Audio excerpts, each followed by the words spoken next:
Oscar Bevis, IFL TV, proudly sponsored by Everlast here in the bubble for the Hennessy Sports Show, Saturday night, live on Channel 5, joined by Tommy Welch. How are you, mate? Good, mate. Yeah, very well, thank you.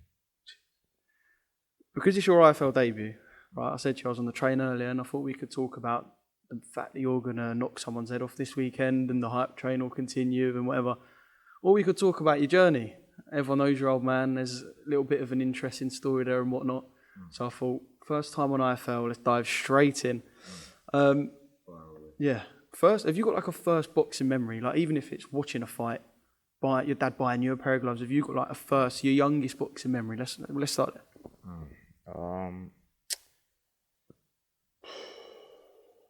No, he hasn't. Yeah, no, I have. I've got a lot. Where do I start? Probably more like running away from my old man and him chasing me to get me in the gym. You know, that was my first boxing memory.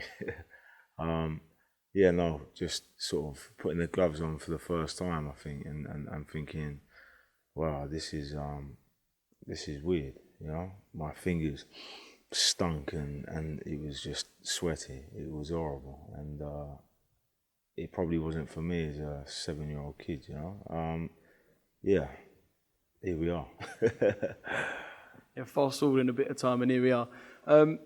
What, your dad retired in 99? Did he retire? You're 25, you're 26 years old. So I imagine you don't remember a single bit of your dad being a professional.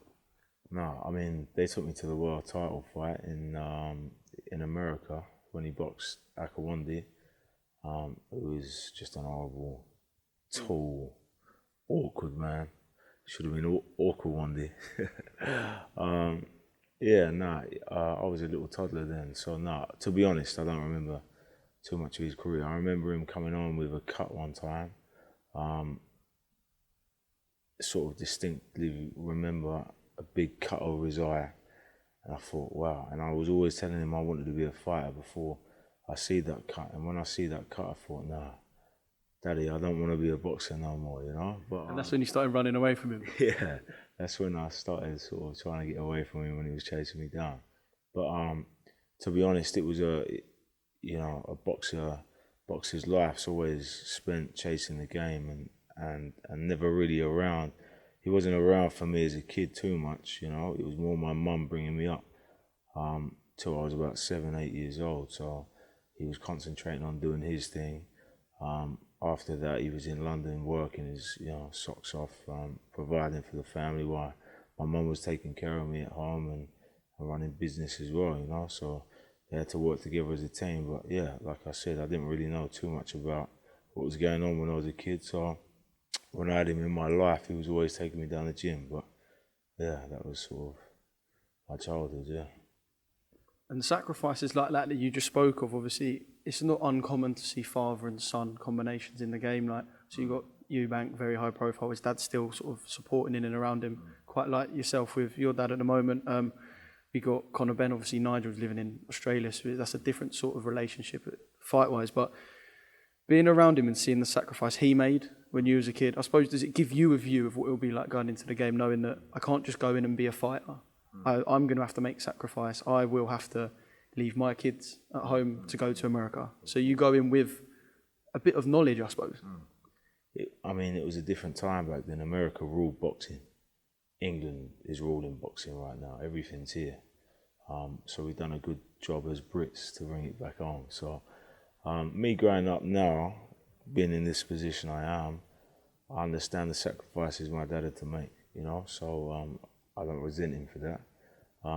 He was a man on his journey, bringing the bread on for us. So yeah, I don't resent him for that.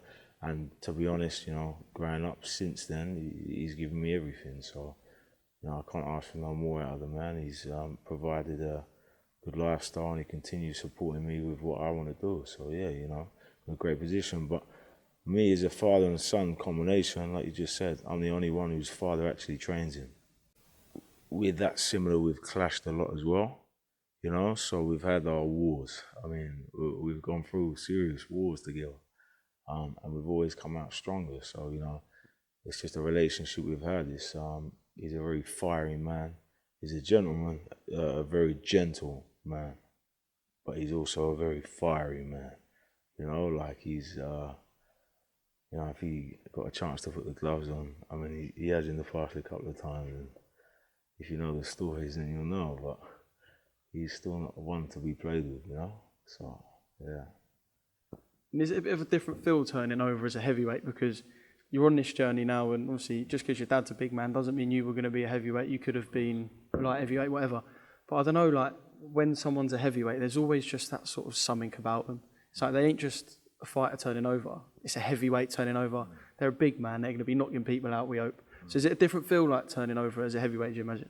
Mate, I've always been a heavyweight. I don't know anything else. Since I was 14, I was 93 kilos, you know? So I don't know anything else. So for me, yeah, man, you know, I know when I'm fighting, the biggest geezer in the room that's walking in is usually my opponent.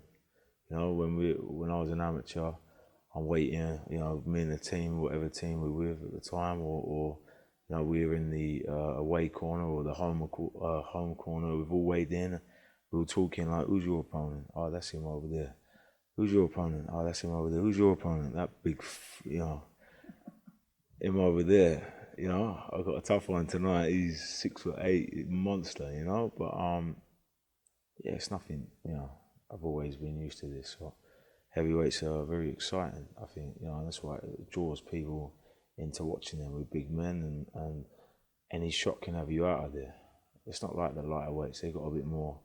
I said this before in an interview. They got a bit more finesse. They got a bit more swag and sharpness about them. You know, from what I'm watching as a fan at the moment as well, from other heavyweights coming through, everyone's doing the same sort of stuff, and you know, I'm probably not too dissimilar.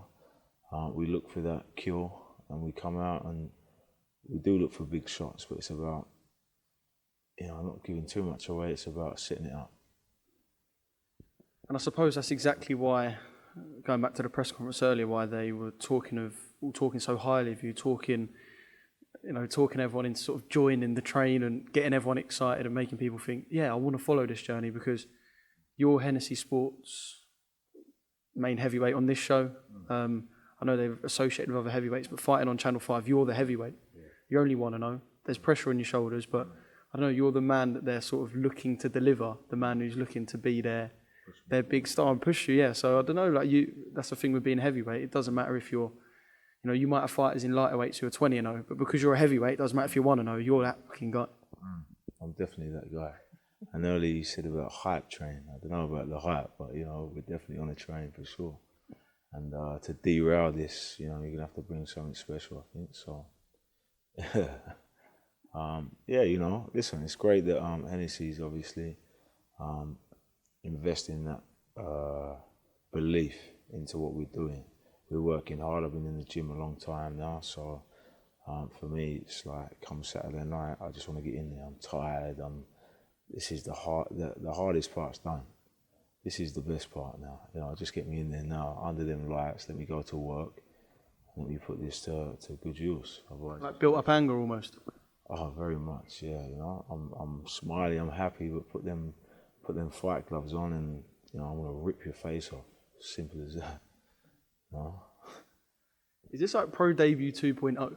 Because I know you had obviously your professional debut and done well, beat a good opponent as well. Go's been in with a couple of prospects, and that's perhaps something to compare in the future. I don't know, but there's fans here, not as many as there would normally be. But is this like pro debut 2.0 almost? The first one was a warm up. You know, I'd been out of the ring for 18 months. You know, there was a lot of like, it was a bit last minute. I literally had a week's notice. We didn't think we was going to get on a show. We were trying to get on a few different shows. My dad was using his connections and speaking to a lot of people, seeing what the best option was. And Mick sort of said, yeah, you know, come along, we'll have a talk in that and see what we can do. This COVID situation has been tiring, to be honest. You know, I'm sure everyone's sick of it. You know, especially the young, fit and healthy ones. And God bless the old, vulnerable ones, you know. We're getting through it now, so it's a good thing. But, you know, for us that are fit and healthy, that do want to move forward in their careers and their lives with whatever they're doing, whatever we're doing, it's been tiring. It's been a long process, you know. every week it's like, when's it loosening up, you know? Like And then you get shit news again. and then we get more shit news, you know? And it's just like another nail in the coffin, you know? I had that one in, man. I'm getting older. I'm not getting younger. We ain't getting this time back. It's, you know, it's not a joke, man. Could I be sitting here talking to someone who could have an English title? I know it sounds ridiculous because you're going into your second pro fight, but from when you were looking to turn over and sorts like that, could I be looking at someone who could be, maybe not English title, could be fucking 8 fights deep? Do you know what I mean? Absolutely, you know. I'm 26 now. I'm at a good age for the game. I mean, what's Fabio done? He's English title, eight fights in. Yeah. You know, he hasn't got my background. You know, he's built himself up on whatever he's done. You know, and seems to be doing all right. So, fair play to him. You know, I've sparred with Fabio and decent kid, but I definitely believe, you know, it's all about the experience for me. Timing's everything. Everything I've ever said that I wanted to do, I've done. I'm here. I said to my old man, I'm going to put the gloves on again. Didn't believe me. I had to prove it to him. Didn't believe me. And then, you know, it's all a journey. It's all been a bit of a mental process. But I believe in the law of attraction and everything I've put out in the universe. You know, I've spoken to it deeply and it's paid me back. And here we are on a show and I've got the camera in my face with you interviewing me. So I can't be doing too bad, right? That's a nice compliment. Thank you very much. I know we're going backwards a bit now, but you said you told your dad you'll put the gloves back on. You took like a sabbatical, I suppose, away from the sport, and this is when you were older. This weren't like you said when you was a kid and you was a bit like, should I, shouldn't I? You took a sabbatical when you was older, am I right? Yeah, no, I felt like I love with the game, to be honest. It was like... Does that worry you a bit because you think the amount of years you want to be in it now you fully love it now? If anything, it's done me a favour. You know, I come through with the Ted Cheesemans and the, you know, other guys on that sort of level.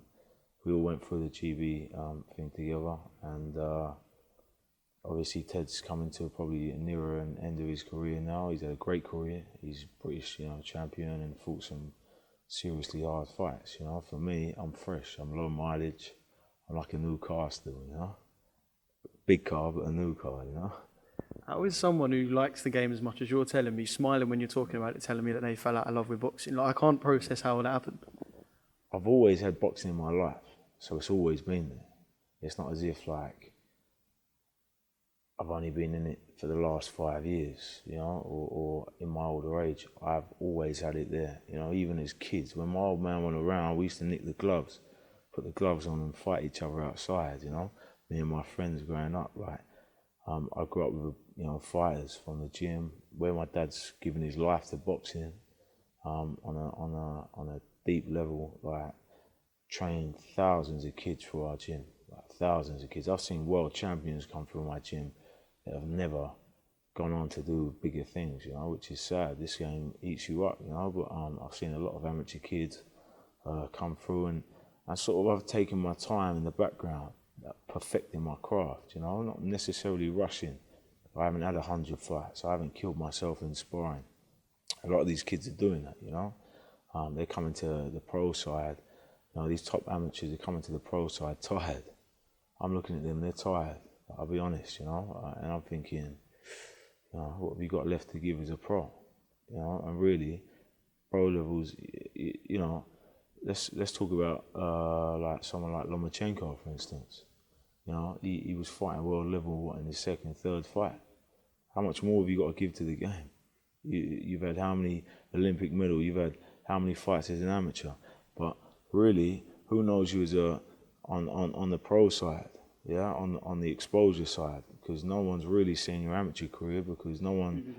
We've just heard about it. Yeah, so as a pro, he's only had under 10 fights. You know, he's done this, he's done that, but you haven't built this career up. You haven't got the people on board. You haven't, you know. For me, I've had a nice short amateur career. I've done what I needed to do, won a few medals, and fought some good fights, and didn't train as hard as what I was doing. You know, amateurs is very political as well. You know, I was winning a lot of fights and not getting the decision, and that was breaking me down a little bit. I'm thinking, I'm smashing these people's faces in, and I'm not getting my arm raised. You know, people are going against my style perhaps. They want the jab and move, and they want this and they want that. And, you know, by the end of the amateurs, I was just sick of it. I was bored of it. I'm not really getting the rewards out of the work that I was putting in, and I wanted to turn over when I was a young, 18, 19, 20 perhaps, or, 20 years old, and going, Dad turned me over and he's going, slow down, you need to perfect your work, and I wasn't really listening, and I just thought, fuck this, I'm out, I'm gonna just go on a little bit of a path and see where it leads me, and here I am, like I said again, with you in my face, asking me questions, so it's brought me back, my heart's here. You open me up, and like Hagler said, you open my head up and there's a boxing glove in it. Right? It really runs deep. So, ruby red is my colour of the blood and the same colour of the gloves that I use, what more can I say? Boxing is me. It's my family. It's my family's family, We are boxing. We run gyms. My dad's a WBC, UK ambassador, Everything we speak about is boxing. Everything we talk about is fighting. Everything we watch is boxing. And it's been like that my whole life. So it was nice to just freshen up, get away from the game for a bit, see whether it brings me back. If it brings you back, then it's meant to be. And I believe in what is meant for you won't pass you. And like I said, I'm here. So yeah, it's been a bit of a journey. So. That was an unreal segment, by the way. That 4 minutes was fucking brilliant. So like I said, here and now, 1-0, major debut, fingers crossed, God willing, about to go 2-0. You got your old man. Yeah, anything can happen, of course, in heavyweight boxing especially. You got your old man. It just seems like you're in a good place as well. And I saw on Instagram you were sparring with Nick Webb as well. So you're not just surrounding yourself, obviously, with your old man and his knowledge. You're surrounding yourself with the right fighters and sparring some big lads as well. So, any sort of other guys that you've been sparring with, any top pros? I don't typically like to talk about too much of who I've sparred and who I haven't sparred. I've been in there with a lot of the fighters that are out there currently, and I'm sure if you ask them about me, they'll give me credit for being a handful, So I've mixed it with a lot of good guys, throughout my career. My dad used to train Alexander Dimitrenko when he was fighting Pulev for the European Championship, and when he was fresher and stuff like that, sparred him. My dad trained Manuel Char for a little bit. I wanted to spar him, but unfortunately, I don't know, we never got to spar. I always wanted to spar him, just as, I seen boxing the other day as well, he's doing all right. Manuel Char is a great guy, but didn't get the chance to spar him. But, I've sparred Daniel Dubois, I sparred Fabio Wardy, I sparred, I've been in the ring with Dylan White and Chisora and all these great guys, So for me, it's always like, I can mix it. I believe I can mix it with them. I was sparring when I wasn't dedicated to this game, and I was doing all right, So fast forward a few years, I'm really, really putting my bollocks on the line, and giving my all. So I don't know, man. Let's see what it brings me in. I believe in karma, and I've been putting good into the game. So I believe we'll get something good out of it. And I know if people would have seen what your old man said earlier, he said other than Anthony Joshua and Tyson Fury, he believes you could go with any heavyweight in the world. Now look, I'm an idiot. I've been doing this for a good couple of years, and I know what people say. People will look at that and go, who the fuck are you? Because that's what they're going to do. Fans will say that. But that ain't coming from a bad place. That's coming from, it looked like it was just genuine belief. And if he believes it, I imagine you believe it. And I don't know, Mick hearing that must have gone, yeah, fucking buzzing. But the thing is, you don't want to go and jump in with guys like that too quickly. But you genuinely believe there's guys out there that are considered world level that you could beat. You have to believe in yourself in this game. If you don't believe in yourself, you ain't going nowhere. Simple as that. My dad's a very humble man. He's a very humble man. He's never been cocky. He's never been outspoken. He's never been flash. He's never been, check his career out. There's no interviews of him bad-mouthing or talking, and perhaps that's why he didn't succeed as much as what he probably should have done, being a white heavyweight back then. You know, he was amongst dangerous guys. You know, and a white British heavyweight back then was probably a gold mine, and he didn't really use that to his advantage. You know, he was in the mix with the Tyson, the Lennox, the James Ibola, Henry Akawande, Herbie Hides. You know, coming through after him was Danny Williams. You had Evander Holyfield. You had all these seriously incredible fighters. You know, and he was obviously, you know, in the mix with them guys, and he wasn't a very outspoken man. So me watching his career back and saying, Dad, what would you have done differently? I would have said, you know, become more of an entertainer. You know, watching all these guys, they're entertainers and they're fighters. You know, all the greats were entertainers. For me, watching, like, it's not about being cocky too much. It's not, you know, I think being confident and believing in yourself is not a crime, you know, which is what we're trying to do. Yeah, absolutely. And him saying, you know, I believe in my son, you know, he can mix it at this level. You know, we're not saying world title, world championship right now, you know. No one's saying, you know, I'll get in there with Joshua and I'll do this and I'll fight this world champion or I'll fight this top level competitor. We're not saying that. We're saying, you know, we're fighters. We'll fight anyone, anywhere, anytime. If they come into my house, you know, it's on, all right? If we're outside and they threaten us, you know, it don't matter who you are. Not in a cocky way, but I'll fight you till the death. You know, and we know that, and he's always been like that. So I think he knows that, you know, we can mix it at world, not at world level, but we can mix it with the heavyweights that are out there. What I was trying to get at earlier when I was saying about the guys that my dad was in the mix with, as well, is there's not many of them guys left. You know, the guys that are coming through now ain't the Holyfields. They're not the Lennoxes. They're not the, you know, it's a different era. It's probably a softer era. You know, that's why, you know, I mean, the two warriors out there that stand out for me are Dylan and Chisora.